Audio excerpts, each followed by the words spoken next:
Hello friends, welcome to maths study. तो आज की इस वीडियो में हम घातांक के नियम पर आधारित जो सवाल होते हैं उन्हें बहुत ही बेसिक तरीके से सीखेंगे और बेसिक लेवल से लेकर के बहुत ही स्टैंडर्ड लेवल का सवाल को करेंगे। ठीक है ना।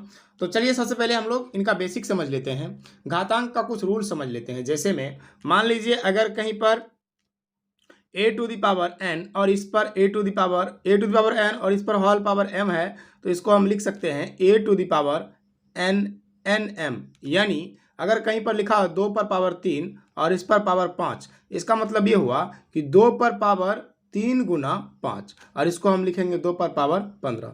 तो इसका थोड़ा सा ज़्यादा सवाल हमने लिया है। इस सूत्र, ये जो फॉर्मूला है, इस पर अगर आप ये पता नहीं है आपको तो इसमें आप फंस जाएंगे। ठीक ना। तो यही चीज़ को हम आज एक्सप्लेन करेंगे अच्छी तरह से कि ये कैसे होता है। ठीक है।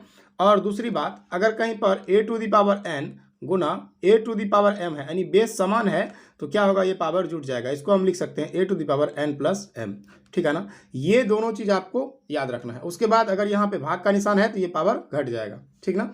चलिए सॉल्व करते हैं सवाल को। जैसे पहला सवाल में क्या कहा गया, पहला सवाल में कहा गया है कि 3 पर पावर 4 और उस पर होल पावर 3। देखिए पहले सवाल को सॉल्व करने के लिए आप इसको इस तरह से लिखेंगे, 3 पर पावर 4 इस पर होल पावर 3। ठीक है ना। तो पावर गुना हो जाएगा कब, जब पावर पर पावर रहेगा। तो इसको हम लिख सकते हैं 3 पर पावर 12। ठीक ना। यही हमारा आंसर है। चलिए अगला सवाल हमारा है कि 5 पर पावर 4 और भाग का निशान के बाद 5 पावर 3 है। सबसे पहले हम इसको क्या करेंगे, देखिए 5 को क्या लिख सकते हैं, 5 को लिख सकते हैं हम 5 गुना 5।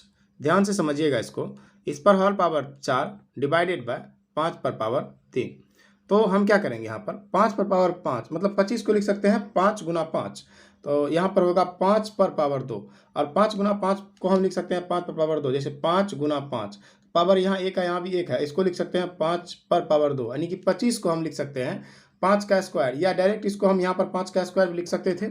तो इसको हम इस तरीके से लिखेंगे और इस पर होल पावर कितना है, 4। फिर डिवाइड है तो डिवाइड देंगे 5 पर पावर 3। ठीक ना। देखिए आगे इसको सॉल्व करेंगे अब, तो क्या होगा, पावर पर पावर गुना होता है तो 4 दूना 8, 5 पर पावर 8 डिवाइड 5 पर पावर 3। और आपको पता है कि जब बेस समान है, यहाँ पर 5 यहाँ भी है यहाँ भी है, तो क्या होगा, घातें घटेंगी। तो 8 में से 3 गया 5, यानी कि इसका आंसर कितना आ गया, 5 पर पावर 5। तो इस तरह के सवाल को हम बहुत ही बेसिक आसान तरीके से बना सकते हैं। बाकी आपको रूल अगर पता है तो निश्चित रूप से आपको समझ में आ जाएगा।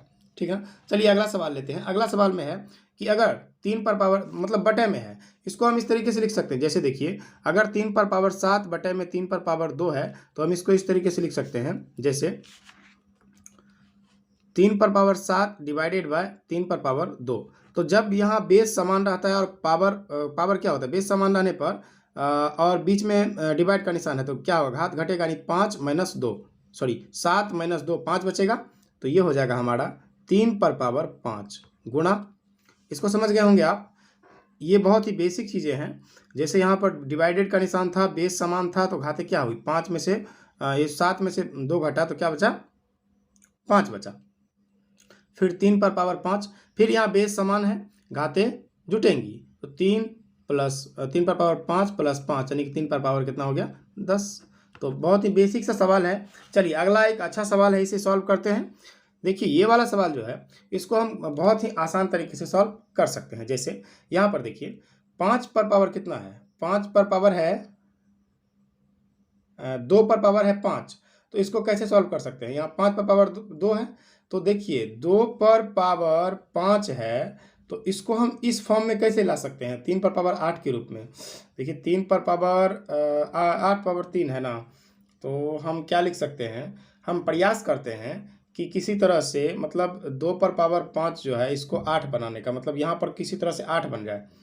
तो अगर हम इसको सॉल्व करें तो इसको इस तरह से लिख सकते हैं। देखिए 2 पर पावर 3 गुना 2 पर पावर 2। ठीक है। और इस पर होल पावर है 2, फिर गुना 7 पर पावर 3। ठीक है। और 8 पर पावर 3 गुना 7।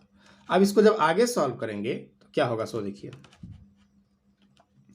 तो ये हो जाएगा 2 पर पावर 3 का मतलब होता है 8 गुना और 2 पर पावर 2 का मतलब 4, और इस पर होल पावर कितना हो जाएगा 2, और 7 पर पावर हो जाएगा 3 बटे में, ध्यान से समझिएगा इस सवाल को, 8 पर पावर 3 गुना 7। अब इसको जब आगे सिंप्लीफाई करेंगे तो देखिए ये हो जाएगा 8 पर, यानी कि 8 पर भी 2 पावर है और 4 पर भी 2 पावर है, तो ये हो गया 8 पर पावर 2 गुना 4 पर पावर 2 गुना 7 पर पावर 3 को लिख सकते हैं 3 बार 7 गुना 7, 3 बार लिख सकते हैं, ठीक है। और यहाँ पर देखिए 8 पर पावर है 3, ये हो गया 7 एक बार में, तो 7 से 7 कटा। इसी तरह से हम 8 पर पावर 2 को और 4 पर पावर 2 इसको भी सॉल्व करेंगे, तो 8 पर पावर 2 का मतलब होता है 8 गुना 8, 4 पर पावर 2 का मतलब 4 गुना 4, गुना में डबल 7 मतलब 7 गुना 7। फिर देखिए 8 3 बार है तो 3 बार 8 लिखेंगे, सॉरी यहाँ पर, तो एक 8 से एक 8 कटा, फिर एक 8 से एक 8 कटा, इस 4 से 4 दूना 8, तो फिर 2 दूना 4, देखिए 7 7 49, 49 दूना कितना हो गया 98। तो ये क्वेश्चन थोड़ा सा अच्छा लेवल का था, इसलिए इसमें थोड़ा समय लग गया। चलिए अगला क्वेश्चन लेते हैं, अगला आसान है। देखिए 2 पर पावर 3 है तो इसको हम क्या लिख सकते हैं 5, यानी पावर पर पावर है तो 5 पर पावर 6 गुना 5 पर पावर 4, ये हॉल ब्रैकेट के अंदर है, हॉल ब्रैकेट में डाल देंगे, फिर डिवाइड। आपको पता है कि पहले ब्रैकेट का क्रिया होगा, पावर समान है, देखिए यहाँ पर 5 यहाँ पर 5, दोनों जगह पावर समान है, तो हम क्या करेंगे पावर, ये सॉरी बेस समान है तो पावर क्या करेंगे जोड़ देंगे, बेस समान रहने पर घातें जुड़ती है, 6 4 हो जाएगा 10 डिवाइड 5 पर पावर 7, ठीक है। अब देखिए डिवाइड का निशान है बीच में और यहाँ पर बेस समान है, तो क्या हो जाएगा 5 पर पावर 10 माइनस 7 5 पर पावर 3, ये हमारा आंसर है, ठीक है। अगर इसको सॉल्व करना चाहे तो इसका आंसर होगा 125, क्योंकि 5 पर पावर 3 का मतलब होता है 125। आई होप ये चीज़ें आपको समझ में आई होगी और इस तरह के सवाल को आप बहुत ही बेसिक तरीके से और आसान तरीके से कर पाएंगे। तो चलिए मिलते हैं एक नए वीडियो में एक नए टॉपिक के साथ, तब तक के लिए थैंक यू।